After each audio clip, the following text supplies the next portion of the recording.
Tonight, we are very fortunate to have Richie Merzian to talk to us about his subject, which is from Canberra to Glasgow. Richie is the inaugural Climate and Energy Program Director at the Australia Institute. He is also a former Australian government representative to the United Nations Climate Change Conferences, and he worked at the Department of Climate Change and the Department of Foreign Affairs for almost a decade on both domestic and international climate and energy agendas.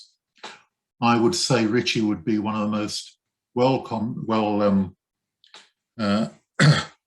people to talk about what he's going to talk about tonight, which is entitled From Canberra to Glasgow. And I'll just read his introduction and then hand over to Richie. He says, Australia's emissions put it in the top 10% of countries, and that excludes Australia's bronze medal as the third largest exporter of foreign fuels. Australia's oversized carbon footprint contrasts to its modest climate targets. And yet in November, the UK will host the next climate conference, and along with the US, the EU, Japan, Canada, and New Zealand, has stepped up its efforts, and it calls on Australia to do the same. The big question is, will Australia push back or will it join in? So Richie, I'm going to hand straight over to you, and a bit of applause to introduce you, and over you go.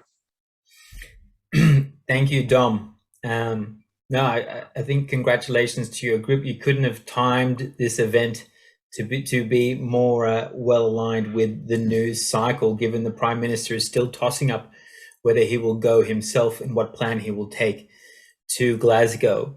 I am coming to you from the Canberra bubble. This is Ngunnawal land, so I'd just like to acknowledge the elders, past, present, and to come, and to thank you again for having me tonight. So I'm going to talk about the UN climate system and how Australia should be engaging in it and what Australia will actually do. And when I refer to Australia, I'm referring in particular to the federal government. This talk is also timed with the release tomorrow of the Australia Institute's Climate of the Nation, which is the longest running survey of Australian attitudes to climate change. And that's being released tomorrow, and you'll see it wide and far. And if you're listening at 6 a.m. on Radio National, you might hear me spruik it as well. And that I'll give you guys an insight that I haven't actually been able to share with anyone, given its embargo till this evening, of some of the insights there, which will give you a good idea of what actually constitutes popular climate policy in Australia, given that we're most likely to fall far short of that in terms of what the Australian government will take forward to Glasgow. But we should probably begin with the basic question around what is a COP. That is a conference of the parties. So in 1992, countries around the world came together in Rio de Janeiro and agreed on 3 new treaties to address major environmental concerns. The first was around combating biodiversity loss, the second around combating desertification, and the third was around combating climate change.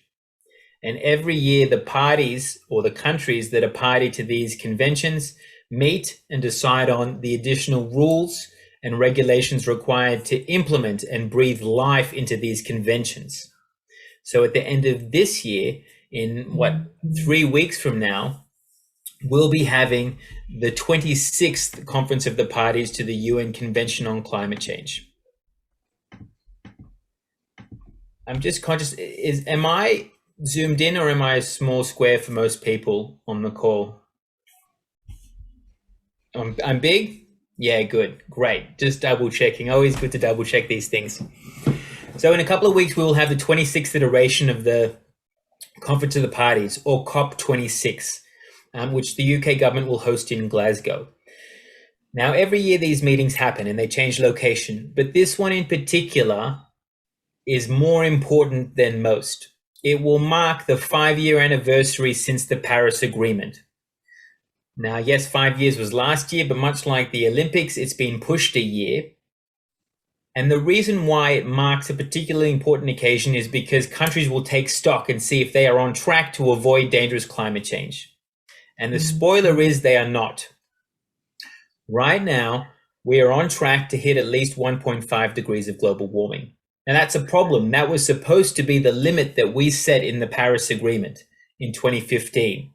But the Intergovernmental Panel on Climate Change, the global consensus on climate science, has reported a few months ago that we will hit 1.5 degrees of global warming, even if we increase current efforts globally.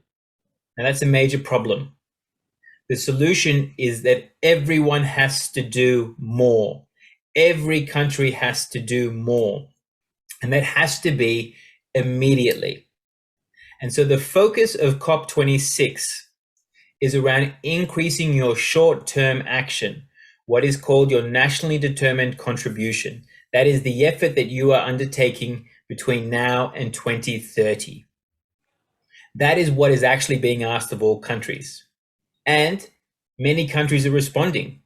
The United States will now halve its emissions this decade. The UK will decrease its emissions by 68%. The EU, 55%, Japan, 46%, Canada, 40%. We're seeing many countries come forward and significantly increase their short-term efforts, but not Australia. The Australian government is sticking with the same target that it put forward before the Paris Agreement conference in early 2015, and that is to reduce emissions 26% by 2030. And if you can hear some background noise, that's the ins and outs of working from home. So unfortunately, the Australian government is not rising up to the challenge. And that's what are you going to do immediately to increase your efforts? Now, currently there's discussion around net zero by 2050.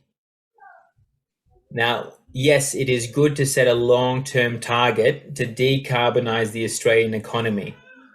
But a target 30 years away that is potentially unaccountable, that is not legally enforceable, that doesn't have an immediate impact is not what is being asked of countries right now.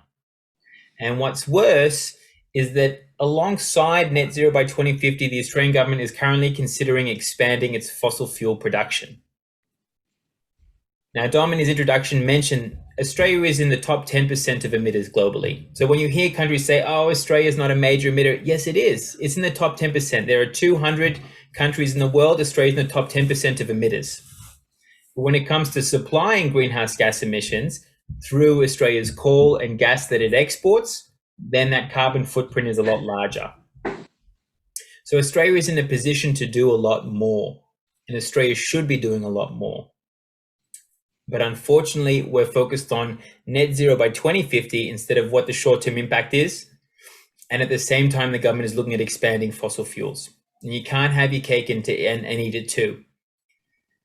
Because we know that the main source of greenhouse gas emissions is the production and consumption of fossil fuels. And the Australian government currently, in the pipeline, there are 20 new coal projects in New South Wales alone. There are 3 massive new gas basins that the Australian government is looking to explore. Actually, the Australian government is actually looking to subsidize exploration using taxpayer support. In the Northern Territory, in Western Australia, in Queensland, huge new gas basins in Beetaloo, in Scarborough, in the Barossa. If you expand exploration into those basins and tap into them, the emissions that would result globally would be 2/3 of what Australia is responsible for every year. You can't expand fossil fuels whilst at the same time claiming to reduce emissions. Or another way that I put it is you can't solve and transition to clean energy while at the same time growing the problem. Now, this is a complication in the UN Framework Convention because countries are only responsible for the emissions onshore. They're not responsible for what they export. And if you take a step back, it's a bit weird that it's like that. Because in any other convention or in any other problem where you're dealing with a public good that you're trying to save and there is a clear source that you're trying to address, then you address the supply side, not just the demand side. like be it tobacco or alcohol or drugs or weapons, the conventions and the efforts aren't just put on those who are using it, but also supplying it. But you'd be lucky if you found fossil fuels even mentioned in the Paris Agreement. It's not there, nor is the mention of coal or gas or oil. And that's by design because of how powerful suppliers and the countries like Australia have been in negotiating to have the focus solely on the usage and not on the production. Now, the good news, that's the hard news. We'll start there. The good news is that things are changing. Policies around addressing both the use of fossil fuels, but then also the production of fossil fuels are becoming more and more popular. And I'm going to go through a few examples of that fresh off the press through the Climate of the Nation, which is coming out tomorrow. And if technology holds up, I'll share a few slides that will hopefully get this picture across.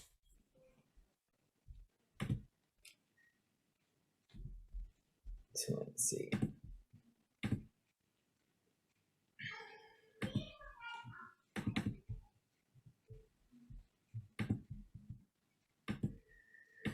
So hopefully, can you guys see the presentation? Yes, we can, Richie. At least I can. Great. And is it? Yep. And it's in presentation mode? Yep. Great. All right. So this is Climate of the Nation. It's the longest running survey of Australian attitudes to climate change. It's been running since 2007. The Australian Institute is an independent think tank based in Canberra. But a few years ago, it took over another think tank, which was known as the Climate Institute. And so when the Climate Institute shut up shop, the Australian Institute inherited what remained along with the IP. And so we were able to continue this research and now have a data set that extends almost 15 years. Now, despite the pandemic, concern for climate change is at an all-time high. 75% of Australians are concerned. And what we've also spotted, and you can see this in the red bar, the intensity of that concern has been increasing year on year. Even from 2017, only 24% of Australians were very concerned about climate change. That's now 40%. So despite going through a horrendous pandemic and all the impacts that came with it, we're seeing climate change increase in concern and the intensity increase as well.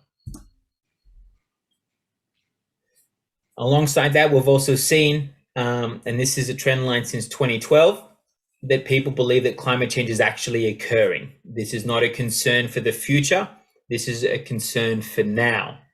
And that works alongside that concern and that intensity rising. We've also seen a serious increase in the concern for particular impacts for climate change. So if you look at some of the top levels, you see year-on-year increases in terms of people believing that polar ice caps are melting now, that bushfires are becoming more frequent and extreme. The majority of the population now believe that these things are happening because of climate change. The same with heat waves and days of extreme heat. And this is translating into a desire for stronger government policy. So we start with electric vehicles because I think this is a major gap in how Australia is addressing climate change. You're seeing a growing number of Australians want to see action on climate change and want the federal government to play a key role there. And that works across all different political persuasions as well.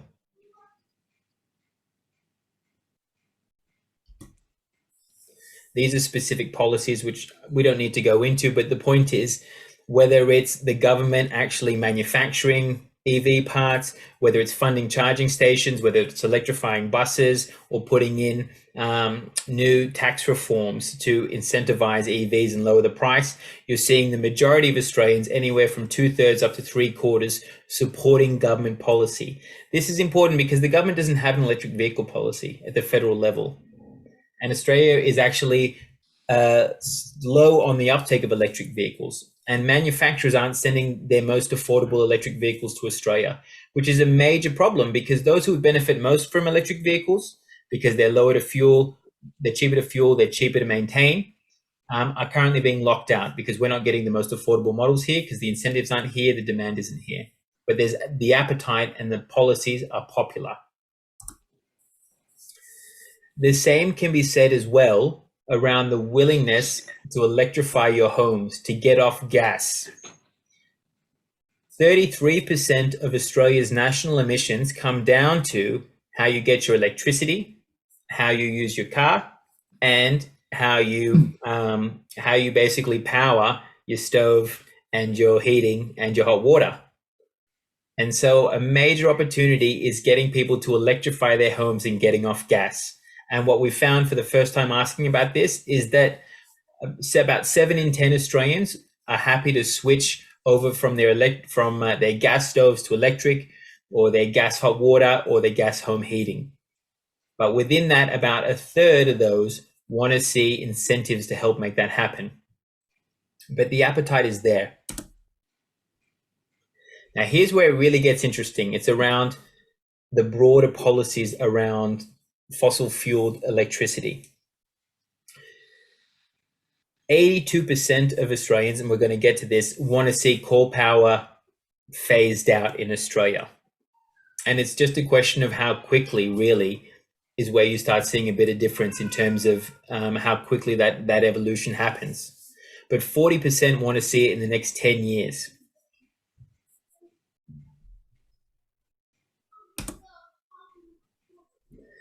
Now, on the flip side of this is that the Australian government gives around $10 billion per year to subsidize the use of fossil fuels. 10 billion. Most people don't know this. In fact, most people are uncertain about if there are even fossil fuels and then who provides it, be it the federal government or the state or both.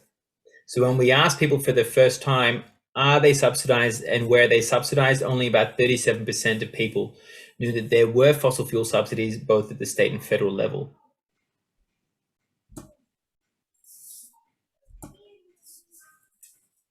Now, the federal government is talking about a gas-fired recovery to the pandemic, basically supporting the production of more fossil gas as a way of assisting with the economic recovery. What we've found is that actually only 12% of Australians would support this approach.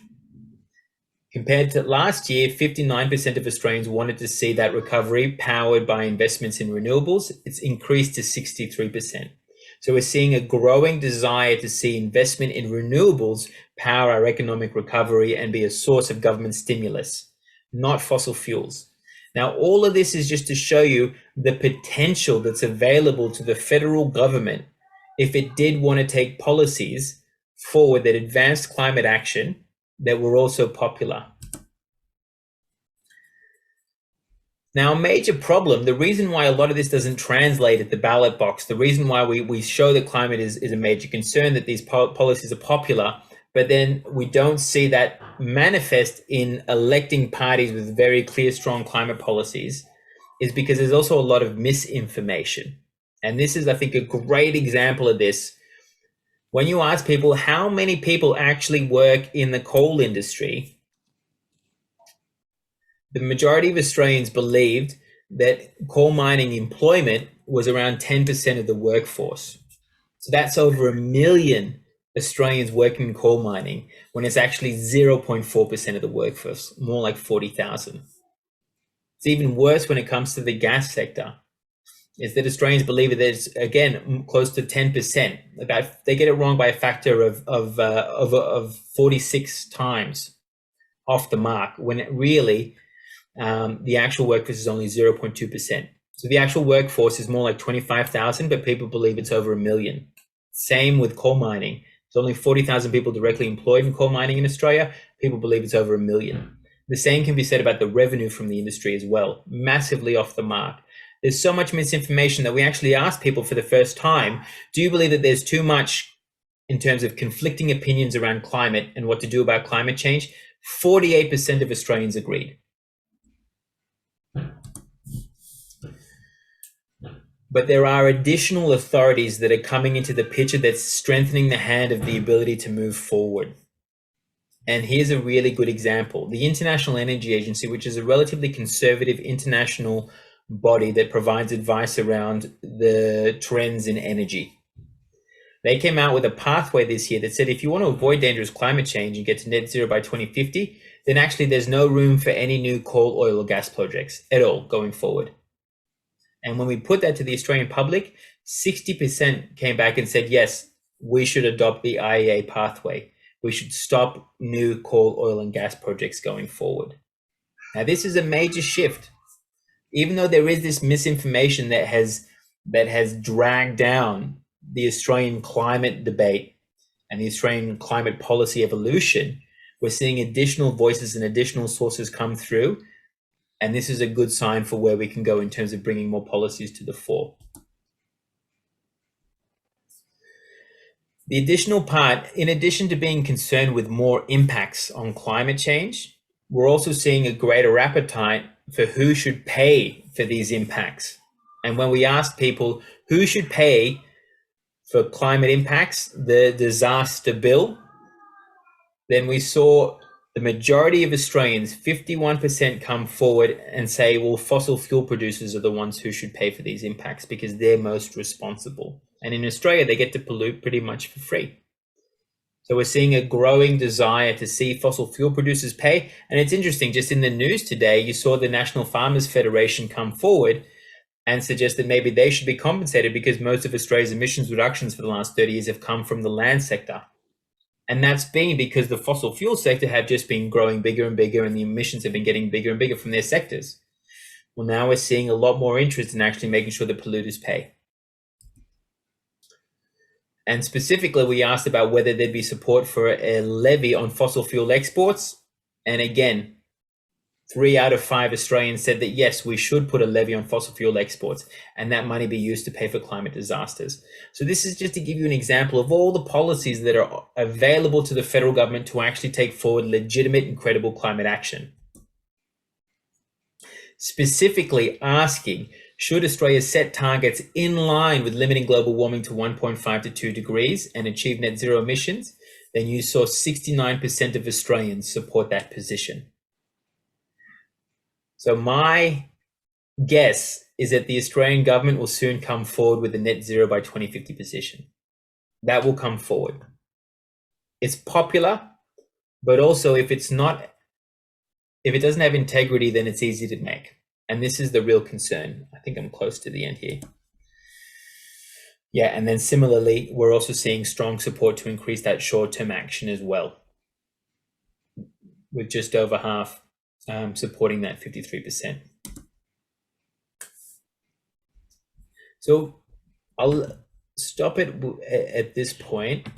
The federal government's going to come forward with a net zero by 2050 position. We know that this is going to happen. Why? Because it's easy.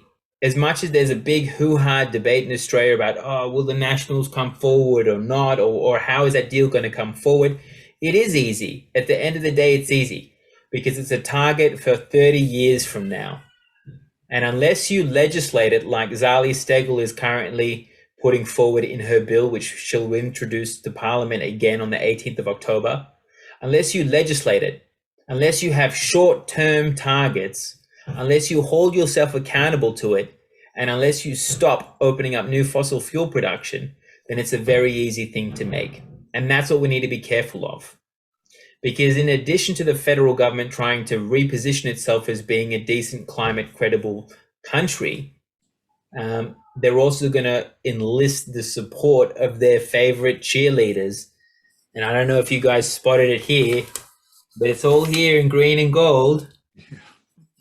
The front page of the Daily Telly, we're seeing this right across the News Corp newspapers. We're going to see this between now and COP26 and then continuing on to the federal election next year. Basically, the federal government is so out of step with where the Australian public is at and where the international community is at, that News Corp are working towards laying out the green carpet for them to move their position forward. And this is the real concern, because all the government wants to do is the bare minimum to just tick that box of doing something on climate action and then just moving on to other issues. And they're very happy to allow fossil fuels to expand. They're very happy not to have a short-term climate target. And that's the real challenge for us to hold them accountable to the things that will have an immediate impact, not the things that will distract us for many decades to come. Now, whether the Prime Minister goes to Glasgow or not is also another big question. There are pros and cons both ways. Now, if the Prime Minister goes, then he will have to front up to world leaders and explain Australia's position. But the way that diplomacy works is that leaders and ministers and the UN are all very polite to each other. They're not going to call Australia out with the same kind of frank and fearless critique as they would if, say, Minister Angus Taylor attended instead. And so that's the real kind of drawback. If the Prime Minister goes, then it'll be a politer reception. But at the same time, if the Prime Minister goes and does face a good amount of critique, then he's in a better position to advance Australia's policies, to bring something better to the table. So that's the real kind of pro and con. I think that the Prime Minister will probably go if he lands a net zero by 2050 target, because he'll be able to manage the situation better. But our job collectively is to hold the Australian government to account, and there's a lot of interest globally. Today, the Australia Institute, which is based here in Canberra, takes advantage of that fact by briefing the diplomatic corps. There's about 100 embassies and high commissions based here in Canberra, and we gave a briefing specifically on climate change to explain the Australian government position, to explain how they're so disconnected with the popular policy positions that I've just explained to you today. And really, that's just one of many ways that we can all go about explaining this position, because if we don't hold them to account, then we're just going to see the same kind of policies trotted out that don't have an immediate impact. And the final thing to say is something around offsets. Now, Minister Angus Taylor went to the Australian Financial Review's Climate and Energy Summit today, or earlier this week. And he basically said that offsets will allow Australia to continue to use coal and gas and basically expand coal and gas. Now, this is the problem with net zero. It's the net. If the net is used basically as an alternative to getting to zero, if we use offsets instead of actually decarbonizing, then there's some serious issues with how we're addressing climate action, right? Offsets, buying carbon credits, are only a last resort. The best thing we can do is change how we do things, change how we get our electricity, how we transport ourselves, how we produce things. And then where you can't, for things right now like aviation, then offset it. But you don't start there, because offsets have major integrity issues. And recent research by the Australian Institute shows that about 1/5 of Australian carbon credits could be hot air, could be junk, don't represent real emissions reductions. And the same thing exists overseas as well. So we also need to be careful about what net zero is and how that's actually delivered, which is why it's so much better to focus on that short-term impact. After all, that's what COP26 is all about. And maybe I'll stop there. Richie, thank you very much for that very, very informative overview, and in particular of the interesting results from the Climate of the Nations survey. And thanks, we're very privileged to get a very early view of that. Thank you for that. There's some startling results in there.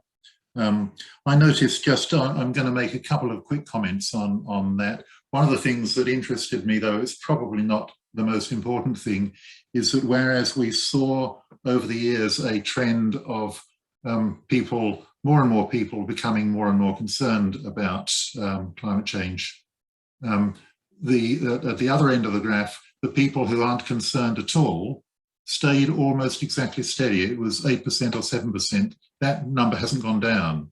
So there seems to be sort of a dogged, resolute people who are just maybe walking about with their eyes shut, or maybe they've made up their minds, but that's not going down at all. Do you think that's important or significant? No, those are the people you need to ignore. Yeah. I mean, it's that simple. There's no point in wasting your time on those who just can't be convinced. It's unfortunate that a fair few of them are actually National and Liberal, MPs. That's unfortunate. But for the most part, no, it's best to ignore them. When it comes to the spread of climate concern, you have about 20%, like 20 or so percent of Australians who are concerned and active, and it's their primary issue that they take with them when they go to vote. And then you have another sort of 25, 30% who are concerned about climate change on par with other issues. And they're concerned about climate change, but they're also concerned about the economic impact of transitioning. And those are the ones who are particularly vulnerable to the misinformation around the cost of climate action. Now, if you think back to the 2019 federal election, the headlines of, Labor's policies, will basically ruin us, will, send so many people to the poorhouse.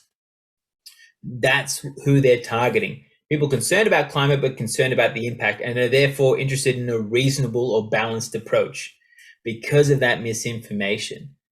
And I think those are the people who we should really be talking to. And the best part is it's now in our economic interest to transition. The cost of transitioning is actually a real sell point.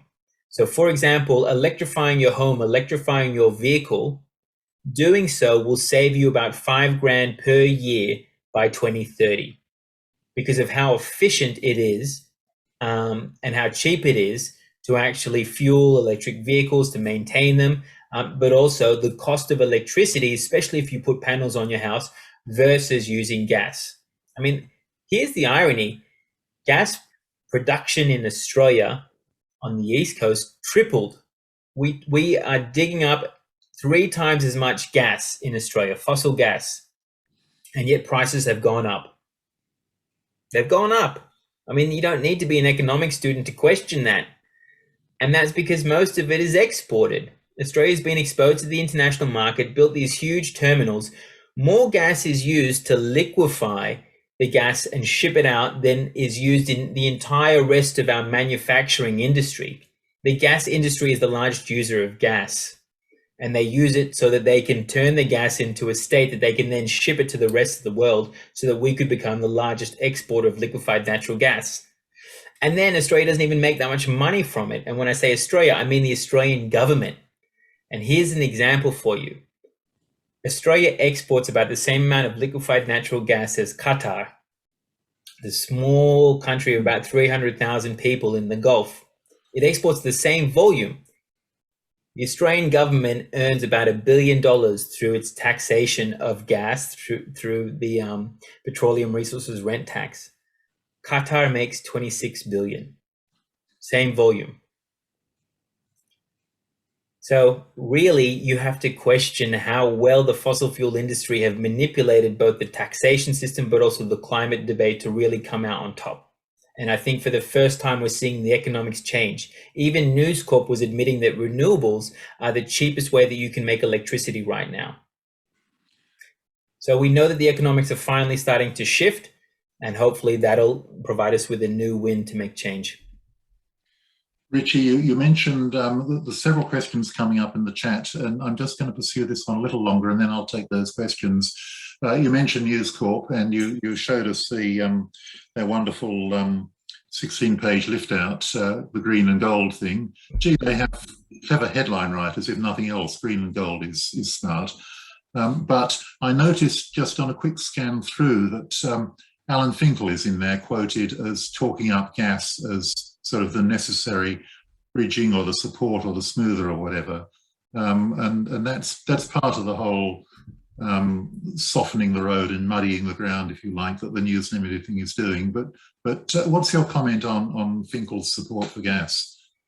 Dom, this is a favorite of mine. Thank you for raising it. I wrote a response to Alan Finkel's quarterly essay. So I'm well across his positioning. Alan Finkel works for the government. He's not an independent authority. He's on a $500,000 contract directly to the government. He is a government spokesperson.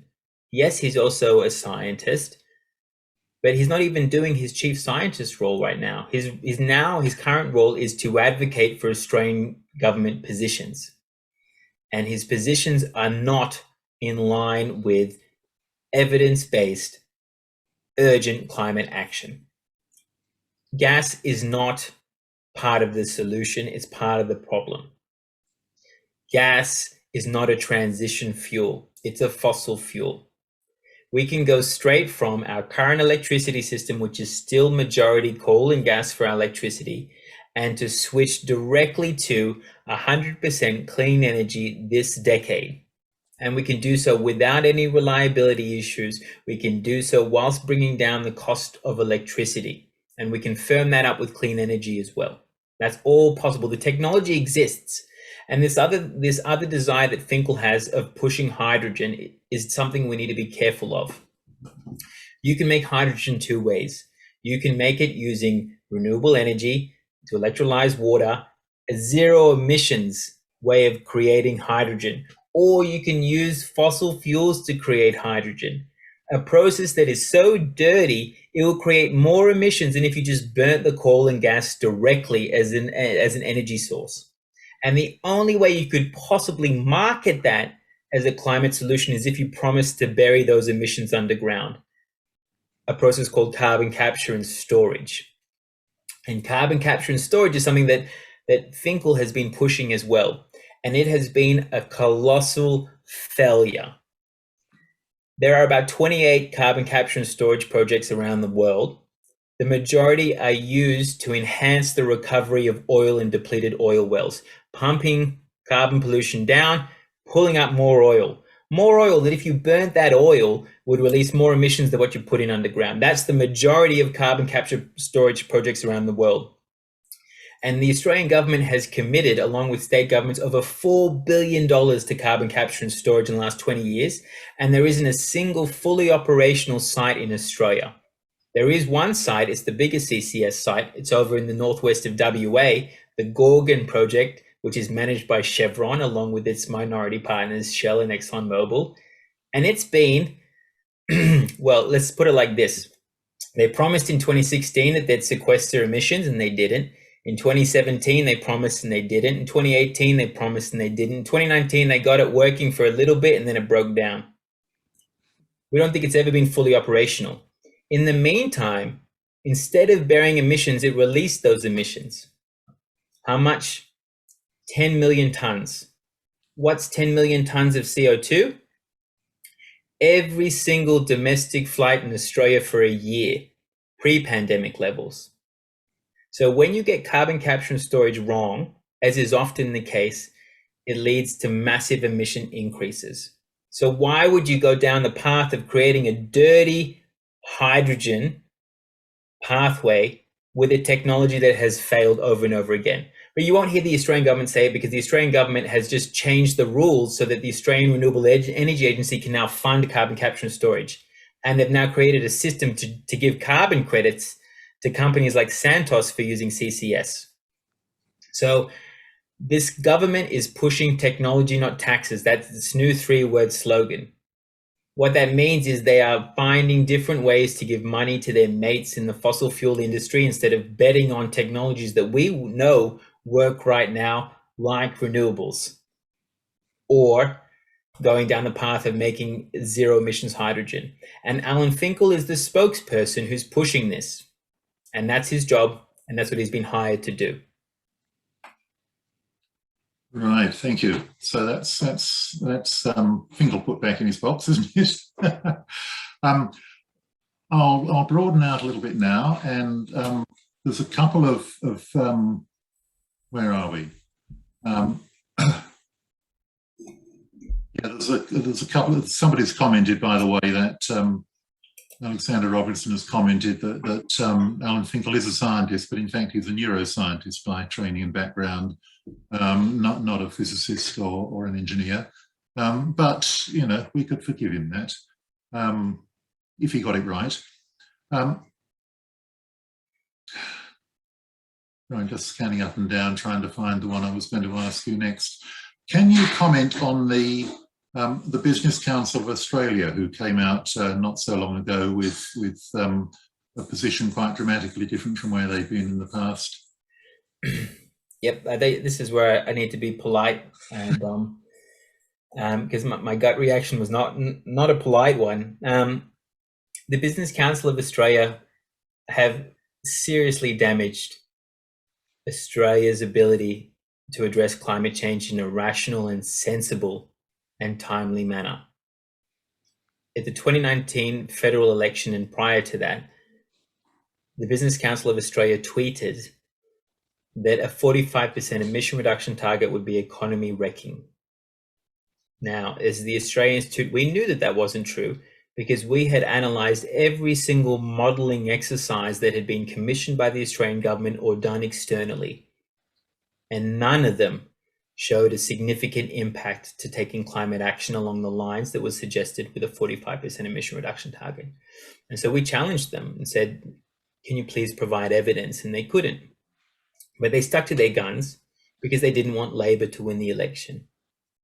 And as a result, Labor's target was derided. They lost the election. Labor then went back on its target. And now we have the BCA come forward and say, actually, a 50% emission reduction target is what's required, without apologising for the position they had a few years ago. And it's not the first time that the Business Council of Australia has flip-flopped. They campaigned for a carbon price, then called for its repeal and celebrated it when it was repealed. They said Australia should lead on climate action, and the same year then said, oh no, Australia shouldn't take action until 80% of our competing trade partners, took action. The BCA has constantly flip-flopped, and as a result, we have been the victims to their politicking.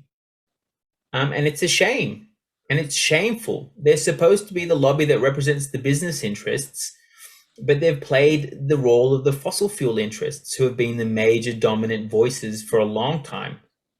And not only are they not held to account, they're promoted. The chair of the Business Council a few years ago was Grant King. Grant King then was commissioned by Minister Angus Taylor to review Australia's climate policies. He reviewed them and came back and said the Australian government, through the Australian Renewable Energy Agency and the Clean Energy Finance Corporation and the Emissions Reduction Fund, should fund carbon capture and storage. And then the Australian government went and did that. And then what was Grant King rewarded with? He's now appointed as the head of the Australian government's Climate Change Authority. The same guy who said a few years ago it would be economy wrecking to take on a target that the Business Council are now recommending. It's shameful. It's shameful. And there's a good reason why Catherine Murphy from Guardian on Sunday in Insiders basically called them out in what you don't often see. It's because they need to be held to account. Just like News Corp needs to be held to account when suddenly it finds the light on climate action. Great. Look, there's a couple of questions here I'm going to take together. One of them is what would be required, Tamara asks, what would be required to monitor and enforce compliance with 2030 and 2050 targets? And maybe going to the other extreme of that, Les says, asks, would offsets, or I guess any other particular practice, be able to be subject to a successful criminal prosecution? Or are offsets just a wishful thought? Yeah, those are both great questions. The first, how do you hold governments to account? You legislate. And if you look at Zali Steggall's climate action bill, which is reintroducing on the 18th of October, it would mandate and legislate a net zero by 2050 target with a scientific panel that provided advice on interim targets, starting with a 60% emission reduction target by 2030. That's a good place to start. The UK has a legislated target, and that's why they're now leading the world. The UK is the birthplace of coal power. They've gone from 40% coal power to 2% in 10 years. They're going to get to zero in the next couple of years. They've brought forward their ban on internal combustion engine vehicle sales and that's now going to take place in 9 years' time. You won't be able to buy an internal combustion engine vehicle in the UK. Like, that's what legislating targets does. It sends a signal to every person in the economy, we're serious about this, we're going to be held to account, and even if our government loses, the next government will be held to account. And then businesses and then communities work around those things and make those things happen. So that's what we need to do. In terms of offsets and criminal prosecutions, well, yes, they should be. They're financial instruments. they're traded, and they should be held accountable. The Clean Energy Regulator, which is supposed to regulate this, is pretty dodgy. When we did our research and showed that 20% of the carbon credits could be junk, instead of actually legitimately looking into that research, which a number of academics and market players came out and backed in, they just pushed back and said, no, they're wrong, don't worry about them. To the point where even the journalists writing up the story said that the Clean Energy Regulator seems to be putting forward positions that disagree with their own legislation. And there's a good article by Mikey Slezak in the ABC even the journalists themselves could see that the government was out of line. And I think that this will eventually come home to roost. This is the start of actually interrogating offsets, but we're going to see this more and more because offsets are going to be used more and more by companies to avoid reducing emissions. To what extent is there any reality in any of the offsets, whether it's offsets which are just sort of basically a commercial transaction allowing or persuading people to either to plant more stuff or stop chopping more stuff down, or excuse me, or the various carbon capture and storage schemes, which, as you said, aren't particularly impressive at the moment. Is there any reality or any future prospect in those, or are they fundamentally a con to allow the fossil fuel burners to go on burning? Yeah. I'm not an expert in offsets, but I've only recently started looking into this when we did our paper that came out 2 weeks ago around one methodology, which was around avoided deforestation. And that was a particular concern because in New South Wales, a number of permits were given for land clearing between 2005 and 2010, a lot of them about 2 million hectares worth. And then a methodology was developed to basically ask those landholders to retire those permits, and in return, they'd get carbon credits for 15 years. Now, what we found is when you added up all the land that had been carved out for those carbon credits and looked at how long it would take to actually clear that land in the 15 years that were allowable, you'd need to have a land clearing rate in New South Wales that was at least 750% higher than what it had been the last 20 years. Basically, you wouldn't have enough bulldozers in New South Wales to clear land at that rate. And that's what the concern was. And this is just looking at hard data around deforestation rates in New South Wales, and then this claim that you're avoiding deforestation. And the same critique could be placed on other methodologies. It's case by case right now. Are there good methodologies in carbon credits? Yeah, I'm sure there are. And I'm sure there's good faith participants. And I'm sure there are landholders who are like, no, I'm actually not going to cut down my forest now because I'm legitimately, interested in taking up this opportunity. I'm sure there's good faith actors, but the system has let us down because there's not integrity in the system and the regulator is not doing its job. And that's the concern. And that's why we've written to the Auditor General to actually investigate. Great. Excuse me. Next question I've got here is I'll take this one from Tim first of all. Looking very much directly at the COP agenda. Will subsidy reform be on the COP agenda? Unfortunately, no. It should be. I mean, it's on the G20 agenda, and the G20 is immediately prior to. So the G20 is the last 2 days. This is the group of 20, the 20 largest economies will be meeting. Their leaders will be meeting the last 2 days of October. Immediately after is the leaders portion of COP26. So 30-31 G20 in Rome, and then the Italians are working with the Brits. Everyone will get on their little private jets like Biden over to Glasgow, and then they'll have the 2 days of the leaders segment of the COP. Now, ideally in the G20 part, they're going to deal with fossil fuel subsidies. The problem is, even though we found $10 billion worth of subsidies per annum that the Australian government spends, the Australian government claims it has no fossil fuel subsidies because it's a self-nominating process. But the Australian government spends more money subsidizing fossil fuels through the fuel excise. So just one fossil fuel subsidy. The Australian government spends more money subsidizing fuel excise than it does on the Australian Army every year.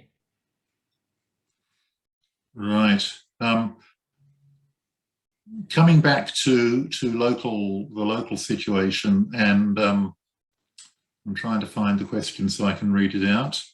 Sorry about that. Yeah, coming back to the local situation and maybe looking into early next year beyond COP, and given what you're finding about public opinion, in the lead up to the next election, what do you think is the most climate effective policy that a current opposition, okay, Labour, could put forward and win? Because Jemima is saying that her concern is that they've forgotten that political parties really should be leading rather than just giving into polls and marginal seats. And just supplementing that, a question from Angela. Is there an inside story on whether Labour will adopt real commitments to a meaningful policy either before or after the election? Those are all good questions. Support for coal and domestic gas. So tomorrow, to launch this report, which I've just presented to you all, we have the Opposition Minister, Chris Bowen, launching it. So if you're all interested in attending, it's at 11 a.m. I'll pop the link into the chat now. It's free. You just got to register. And Chris Bowen will be launching it. And you're more than welcome to come on and pose the question directly to the opposition climate and energy minister, like, hey, how about you take forward a climate target for 2030? More than welcome to do that. Labor should be held accountable for the policies it puts forward, as is the government, as is every political party. Whether they will, I'm not sure. I mean, part of the reason why they don't is because of, all green and gold daily telly here. Mm-hmm. And the way that they rubbish any action and any leadership on climate change, even when it comes from the Liberal Party. Just look at their campaign against Matt Keane for the last couple of years as well, for putting forward decent positions around renewables. Matt Keane launched the Climate of the Nation for the Australia Institute last year and was derided for it. But look at where he's at now. He's promoted. So it's worth putting that question to him, to Chris Bowen and to all politicians. In terms of what position will have an immediate impact, simple. No new coal, gas or oil projects going forward. A simple moratorium on new fossil fuel projects. You can't transition if you're growing the problem. That's an immediate impact. And also, here's the other thing. Change is coming. And the worst thing that we can do as a country is put our heads in the ground. And the ones who are going to suffer are the same communities being told not to worry, right? It's those coal mining communities in the Hunter or in Mackay. Those are the ones who are going to get impacted. The majority of Australia's coal and gas goes to 3 countries, China, South Korea, and Japan. All 3 countries have committed to winding down their fossil fuels till it's zero in the next couple of decades. Change is coming. The customers are going to change their orders. And so the best thing that we can do is get ready for that. And you start by stopping the growth of the problem. And that's what any party should be doing. Will that launch tomorrow be, will you be recording it or I guess there'll be some media coverage? Yeah, so there'll be media coverage and we'll also be recording it. Right. But I'll pop the link in now and everyone is more than welcome to either watch live or alternatively they can, there we go, just put the link in, or alternatively, right. Yeah, they can watch it afterwards on YouTube. And the report itself will be live on our website and also it'll be covered in the ABC and the Sydney Morning Herald and in the Daily Telegraph, because now they do climate change. Right. Of course. Might mean that we've got a better chance of getting letters published in the Telegraph now. It's worth having a crack. Yeah. Where are we? Just branching aside and again looking domestically, somebody has asked, Richie, can you comment on the effectiveness of South Australia's renewable energy actions? Yeah, great example. Any weaknesses there? No, I mean, South Australia is leading the way. They're leading the way not just in Australia, but globally. Like if you look at the World Energy Outlook and other analyses of electricity grids and evolving to high penetration renewables, South Australia is a great example. Like, yes, like we're learning by doing. in terms of providing for the security services of electricity grids, along with just generating electricity. But they're far along the way now. Like, you can get renewables and batteries to provide most of the services that we need in an electricity grid. And the Australian Energy Market Operator has come out and said that they're preparing for 100% renewables in our grid by 2025. Moments of that, not continuously, but they're preparing for it, and they can. And we're probably all going to benefit from it because it'll be cheaper. The last thing we want to do is put in more gas-fired power stations. Right? Gas is a peaker and it's expensive. You only run it when you absolutely have to, and there's alternatives to meet our needs. So really what we're seeing is the Australian government kind of go over the heads of the regulators and just insist that we all fund new gas power stations. It just so happens that they connect up to new gas fields that they also want to explore. That's probably for another question. One other point I just want to point out, the most ambitious renewable energy plans in this country are from Liberal governments. New South Wales wants to put 12 gigawatts of renewable electricity. South Australia is going to hit 100% by the end of this decade.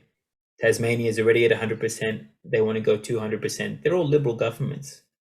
There's nothing ideological about using renewables for electricity, in the same way there's nothing ideological about having a car that runs off your solar panels rather than oil from Oman. One of the things that we saw, the power cut during a windstorm a couple of years ago in South Australia was a reminder then, and we've had other instances later about the grid and the importance of shuttling electricity around. And in particular, Annie asks, is the grid keeping up with the non-centralised power supply, and who's paying for those changes? I guess this is triggered by this issue of feed-in tariffs going down and possibly becoming negative. Yeah, it's a good question. I mean, most transmission work is paid for, as you know, by federal and state governments. But I don't know. It's always interesting when it comes to paying for public infrastructure. Almost every coal-fired power station in this country was built by us, by taxpayers, right? And then it was privately flipped.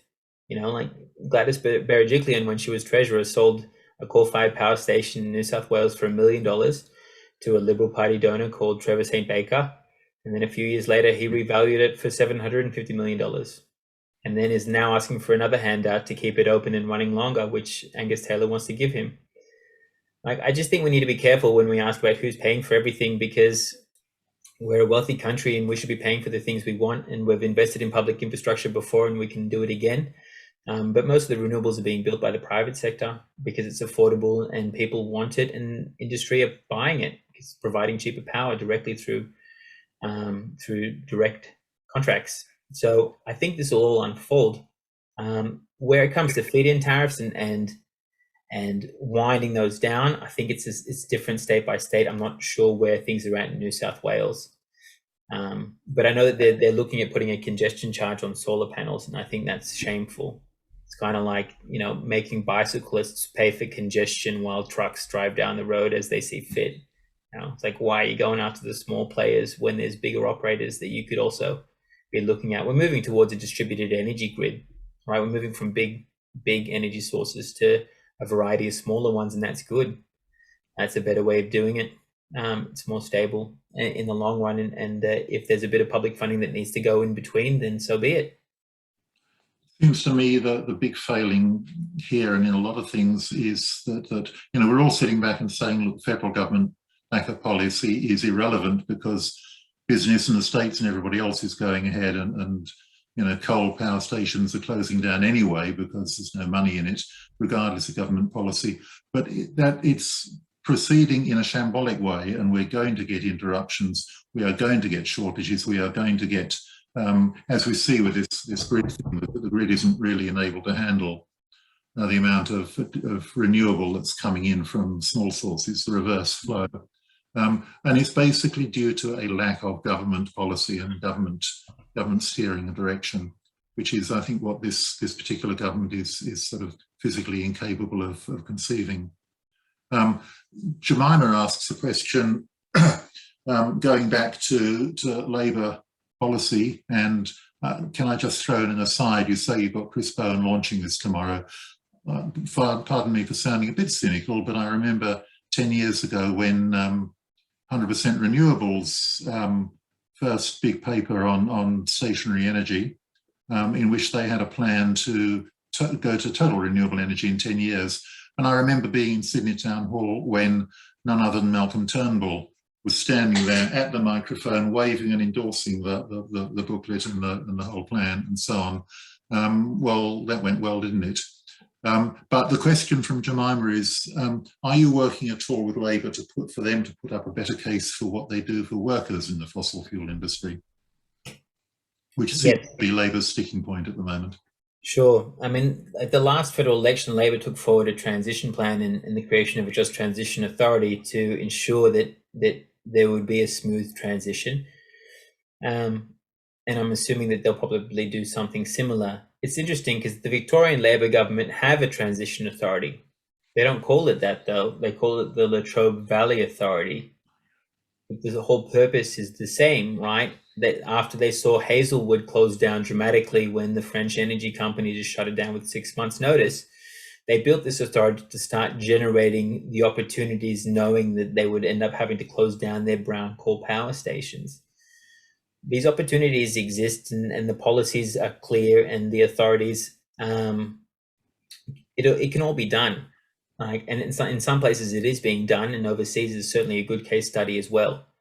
I mean, there's also research by John Quiggin from the University of Queensland that shows that you can also put most coal power station coal miners on lifetime retirement packages, and it would be quite a modest amount of money considering some of the other numbers thrown around.